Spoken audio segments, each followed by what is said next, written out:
I guess the first question is, how would you define unschooling or explain unschooling to somebody? Well, I think to actually understand unschooling, you have to have a pretty clear idea that schooling and education are not the same thing. They're not even distantly related, although superficially they look like the same thing. Schooling is submission to the instructions of other people, almost always people you don't know. Classroom teachers, for example, don't select what they school you in. They transmit orders from whom? The principal? No. He takes orders too. From the superintendent? No. He takes orders too. From the State Department of Education? No, absolutely not. They take orders too. So your first problem really in coming to terms with the variety of things unschooling is to come to terms with the fact that schooling is a rather mysterious process which virtually no one understands its source or the rationale for doing it. The shallow answers that how would you learn to read and write or count without schooling are easily dispelled not only by historical records, when Americans dazzled the world when everyone was literate and there were no systematic schools, but also from 3 million modern American homeschoolers who in fact have little difficulty in learning to read, write, and all the rest of the battery because they teach the way people learn. So, unschooling generically is whatever is opposed to building the time you spend developing your mind and character in an unschooled fashion. It is no one thing. It varies from, let me show you what I showed the audience at the IDEC. It varies from a Quebec farmer. His book was published in the last 6 months, and I would urge anyone who wants to know about unschooling to read it. It's Leandre Bergeron's For the Sake of Our Children, published by Wendy Preisnitz in Canada.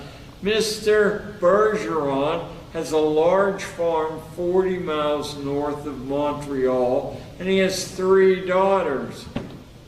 The 3 daughters never had a lesson in their life, nor did they have from birth an instruction from their father or mother. Now, they were protected by their father and mother, but they decided when to get up in the morning, what to do with their time, and finally whether they wanted to make a contribution to family life or not. So much did they want to that unasked they took over the entire operation of the farm and moved it from a marginal survival operation to a very prosperous place by figuring out businesses that could be generated from inside the farm. The 3 girls are in their 20s now, all successful. One a horse trainer, one of them an independent freelance art service for TV and magazines, and one the hospitality director of a 4-star hotel. You mean they didn't go to college? No, they didn't. They totally were unschooled. So, unschooling means anything that reduces schooling to a minimum use of time. Now, schooling has some value. It just doesn't have supreme value. If you're going into combat and you want to know how to dismantle your rifle and reassemble it blindfolded, nothing works as well as being schooled under threat. I know because I was told I was going to do that, and I knew that I wouldn't be able to do that. But 3 hours later, I could do it as well as anybody, and there's no possibility. You can be schooled to drive a deadly motor vehicle in a few hours, max 10. So you can be schooled to do a lot of things, but you can't be educated to take control of your life. Only through unschooling can you do that. The next thing is, what are the strengths as you see them for unschoolers? Well, the greatest strength is, if you have your wits about you, you can in fact investigate yourself, your neighborhood, the history that appeals to you, and you can figure out what parts of it you want to reproduce in your unschooling experience. You can in fact teach the way children learn. And not to say everybody who unschools takes advantage of that, but I would say I've been doing this now, speaking around the world for 20 years, and I would say the majority of the people who unschool, not the majority of people who homeschool, but those who unschool, in fact hit on a custom tailored formula that worked for, boy A and girl B. Actually, girl A and boy B are the chief architects of what occurs in unschooling. You just heard what 3 French Canadian girls did with their unschooling experience. And finally, if you could just share maybe some limitations or cautions that you would have. Sure.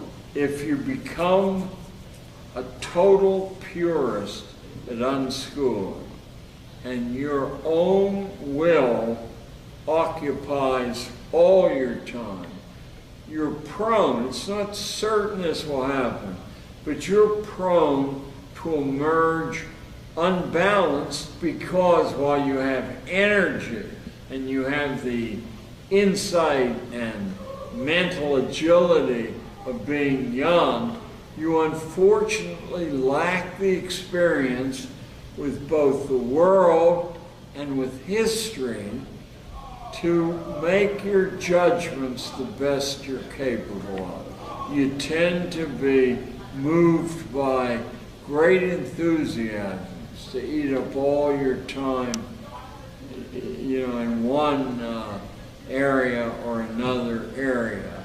And it genuinely helps to have advice from people you trust, not from strangers.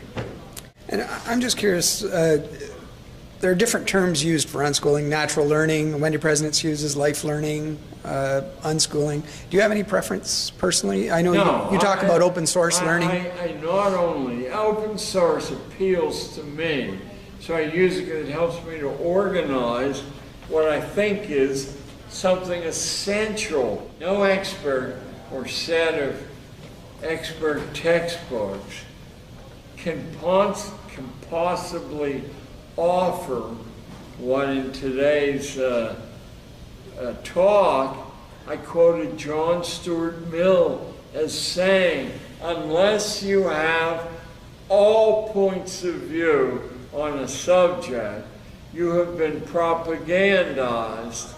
You have to see what the worst critics and the greatest proponents in all the levels in between, in all the countries in the world, and all the epochs of history have to say about something before you can feel that your own sovereign spirit can emerge and swim among these things. So it's just as bad to be propagandized by your friends, the people you like, as by your enemies. You need both. Thank you very much, Don. Anything else you want to add, or are we good? I certainly want to add that even though I didn't have the language, I learned these things non-verbally in Pittsburgh, Pennsylvania, by the greatest citizenry in the United States. Go Pittsburgh. Thank you very much, John. If you ever wanted to get in touch with me and chat or invite me to speak or give a workshop, there are 3 easy ways to reach me. First is from my website, info@JonTeјlorGeto.com. That's the worst way to do it, because I don't ever look at my website, but someone watches it, and when he feels reliable, he forwards it. Or by fax. I always look at the fax like some savage in the jungle looking at a modern invention. I love to see the little piece of paper come out of the machine. My fax number is 212-721-6124. And finally, you could just call me on the telephone. That's 212-874-3631. Now remember, a lot of times I'm out of the state or out of the country, but I put them in a stack in the order I get them. And just last week, I answered a letter that came 6 years ago, because that one came to the top. But no, I love to hear what you have to say. So if you have something to say, and if I'm in town with any time at all, I'll be glad to engage you.